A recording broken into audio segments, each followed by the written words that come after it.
Angkatan bersenjata Ukraina untuk kesekian kalinya melancarkan aksi tembaknya ke arah Donetsk. Peristiwa itu dilaporkan oleh salah seorang jurnalis dari media Rusia, RIA Novosti. Melalui rekaman tersebut, koresponden lokal itu menunjukkan salah satu amunisi yang menjadi bukti terjadinya perang di wilayah tersebut.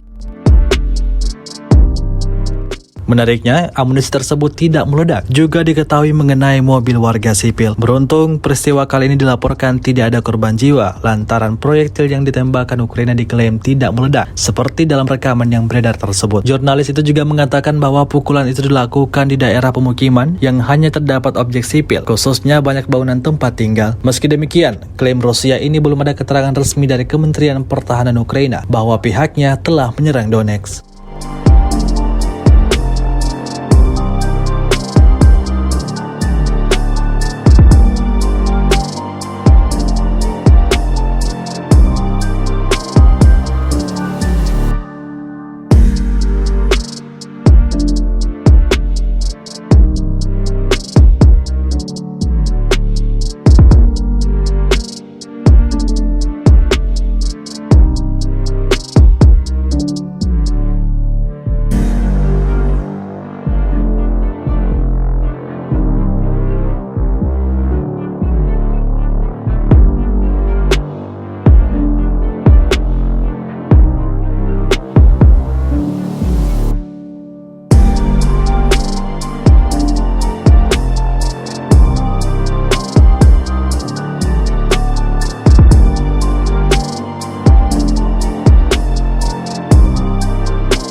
Terima kasih sudah nonton.